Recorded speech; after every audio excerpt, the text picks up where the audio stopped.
Merci. Adieu, monsieur le professeur. On ne vous oublie pas. Alors là, le professeur, c'est Jean-Marie Le Pen, qui a clairement fait la leçon à sa fille Marine après la défaite du RN aux élections régionales. Jean-Marie Le Pen qui souhaite donc que son ancien parti retrouve sa virilité ou bien ce sera sa disparition. C'est ce qu'il a dit. Tiens, on l'écoute. Ou bien Marine Le Pen retrouve les accents des combats précédents, ou bien alors elle va progressivement s'effacer, ce qui est le souhait bien sûr de ses adversaires qui trouvent toujours les moyens de faire contre elle le front républicain des communistes aux libéraux, n'est-ce pas ? Il faut un retour aux fondamentaux, c'est ce que dit Jean-Marie Le Pen à Perpignan où le RN tiendra un congrès ce week-end. Marine, dit Jean-Marie Le Pen, a une obligation de préciser ses positions et de revenir aux positions qui avaient fait la force et l'espérance de croissance du Front National. Le RN doit-il se viriliser ? Vous votez sur Twitter, YouTube et surtout, venez en discuter avec nous 0826 300 300. Venez en débattre avec Lydia Guirous, Jean Dorido, Philippe Bilger. Tiens, avant d'accueillir Yves qui nous appelle de Paris, j'aimerais avoir votre avis. Il a raison, Jean-Marie Le Pen.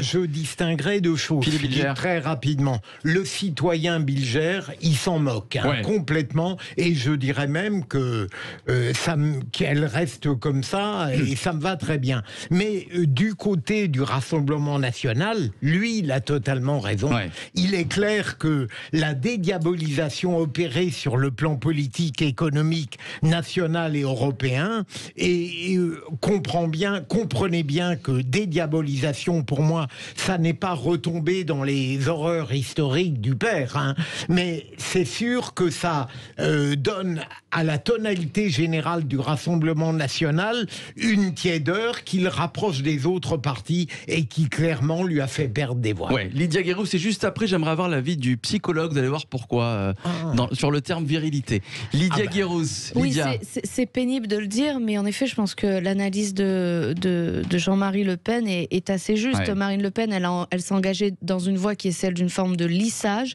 de normalisation de son parti. Donc, les électeurs traditionnels sont un peu perdus, trouvent que ça va pas trop loin, c'est comme les autres, et donc pourquoi pas voter pour les autres, voire ne pas voter du tout. Et donc, ce positionnement n'est pas de nature à mobiliser ces électeurs. On l'a vu lors des élections régionales. Le Front National, historiquement, c'est un parti de transgression, c'est un parti qui recueille la colère, c'est un parti de clivage.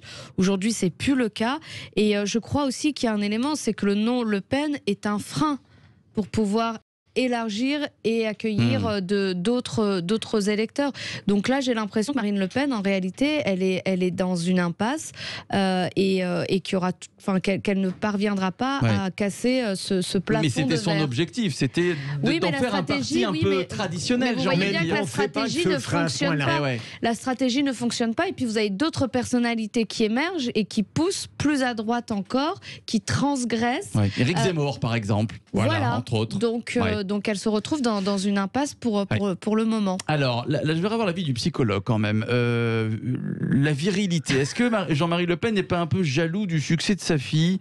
Ça veut dire quelque chose non virilisé ? Parce que bon, il s'est fait dégager entre guillemets en 2015 par Marine Le Pen. Est-ce que psychologiquement parlant, psychologiquement, sans faire de mauvais esprit du tout, et vraiment des propos dénués vraiment de toute trace d'homophobie, ça reste très gay-friendly tout ça, c'est un fait qu'à l'extrême droite, le sujet de la virilité est traditionnellement et historiquement un vrai sujet. C'est une vraie question. Donc là, voilà, sans invoquer tonton Freud, il y a peut-être un retour du refoulé là. Maintenant, oui, sur l'analyse que fait Monsieur Le Pen, je crois que notre plus grave et plus terrible faiblesse psychologique, c'est je crois ce que je vois. Et aujourd'hui, tout le monde tombe dans le panneau de résultats d'élections régionales qui ne veulent rien dire parce que personne n'a voté. Et donc c'est terrible parce que même lui, qui est quand même un fin analyste, il faisait de la politique déjà sous la 4ème République, même lui tombe dans ce panneau. Le problème, c'est que les électeurs du RN n'ont pas voté. C'est ça le problème. L'abstention profite au Front National. D'habitude, l'abstention profite au Front National, et là, c'est pas le cas. oui. Donc elle n'a pas mobilisé ses électeurs traditionnels. C'est C'est très ça, elle a raison, difficile c'est ça le de problème. parler d'habitude, puisque bien sûr, pour comparer, on dit souvent que comparaison n'est pas raison, parce que toutes choses ne sont jamais égales par ailleurs, et pour cause, on Oui, sort bon. d'une pandémie, Oui. personne n'a voté à ces régionales, et je pense qu'un piège majeur dans lequel tombe toute la classe politique et tous les analystes en ce moment, c'est d'enterrer justement ce Rassemblement national qui a quand même été le premier parti de France aux élections européennes, qui a quand même gagné des grandes villes. Vous parlez de Perpignan, c'est Louis Alliot qui a gagné cette ville. Ils ont Fréjus, ils ont Béziers. Bon, Monsieur Ménard était très proche du Rassemblement national. Donc je pense que c'est vraiment, on appelle ça un biais cognitif en psychologie. C'est plus fort que nous. On est saisi par ces résultats qu'on analyse comme s'ils voulaient dire quelque chose, alors qu'ils ne veulent rien dire. Oui, les gens, d'une part, il ne faut pas occulter, vous avez totalement raison. Je ne vous permets pas, Lydia, de penser à ma place. Hein. Vous dites qu'il ne vous plaise pas, si c'était le cas, je le dirais.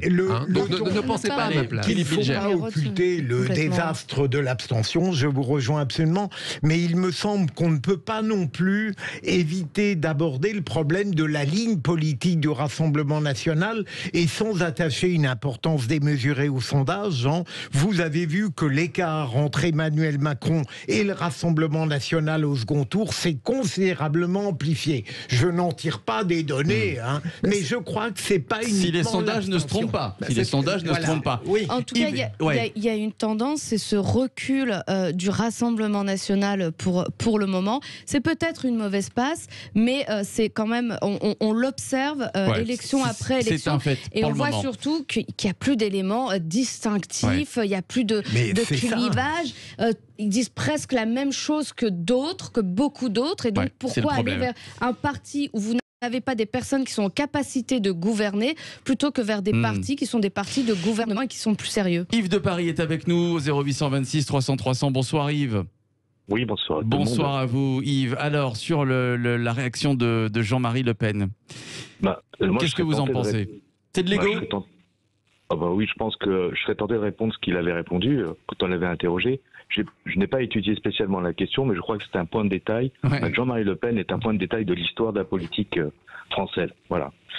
Moi, mon sentiment sur le Front National, c'est que ça a toujours été une entreprise familiale, qui était destinée à capter des sous, de pouvoir nourrir son train de vie quand même, qui était pas négligeable. Et puis c'est tout, et qu'il a jamais voulu avoir d'emmerde, si je puis dire, à aller aux responsabilités. Il voulait jouer l'épouvantail.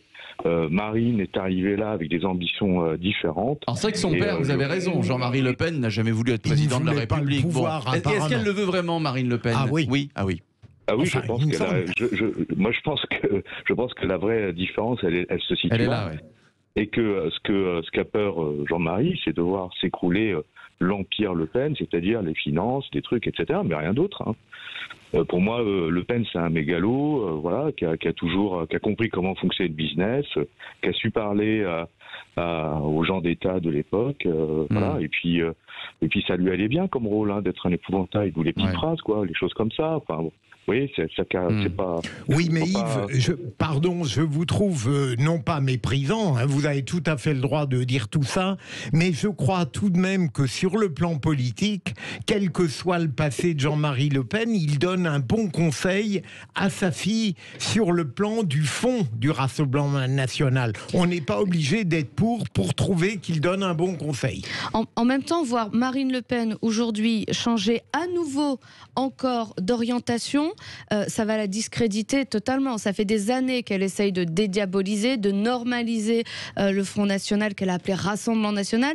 Si dans les mois qui viennent, elle se radicalise à nouveau, elle redevient un parti très extrémiste, sauce Jean-Marie Le Pen, je pense que là, ils perdent totalement de crédibilité et ils perdront tous ceux qu'ils ont attirés vers eux. Et je suis d'accord avec monsieur, c'est vrai que le Front National, c'est une PME familiale qu'on se transmet de père en fille, parfois à la nièce. Et dès que vous avez une personne, un cerveau qui vient les aider, vous avez connu Philippot ou d'autres, ils ont très rapidement été exclus et rejetés du parti. Jean, pour finir, très vite. Non, pour finir, tous ces analyses sont très intéressantes, certaines sont brillantes. Simplement, le truc avec le Front National, c'est que manifestement, on ne s'en méfie jamais assez. Les moins jeunes se souviennent de 2002. Chirac et Jospin étaient déjà en train de travailler précisément au second tour. Et puis on a eu Le Pen, Chirac au second tour. Et donc c'est un petit peu, si vous voulez, une espèce d'ancienne qui revient systématiquement. Le Front National ou le Rassemblement National est disqualifié, ça y est. Et puis en fait, non, c'est pas vrai. Il revient toujours. On verra. Qu'il passe une mauvaise étape, on ne sait pas. Aussi, on ne sait pas. On est à 11 mois des présidentielles, tout peut se passer. Il faut rester vigilant et mobilisé. Merci Yves, merci pour votre analyse. On passe tout de suite au deuxième débat des vraies voix.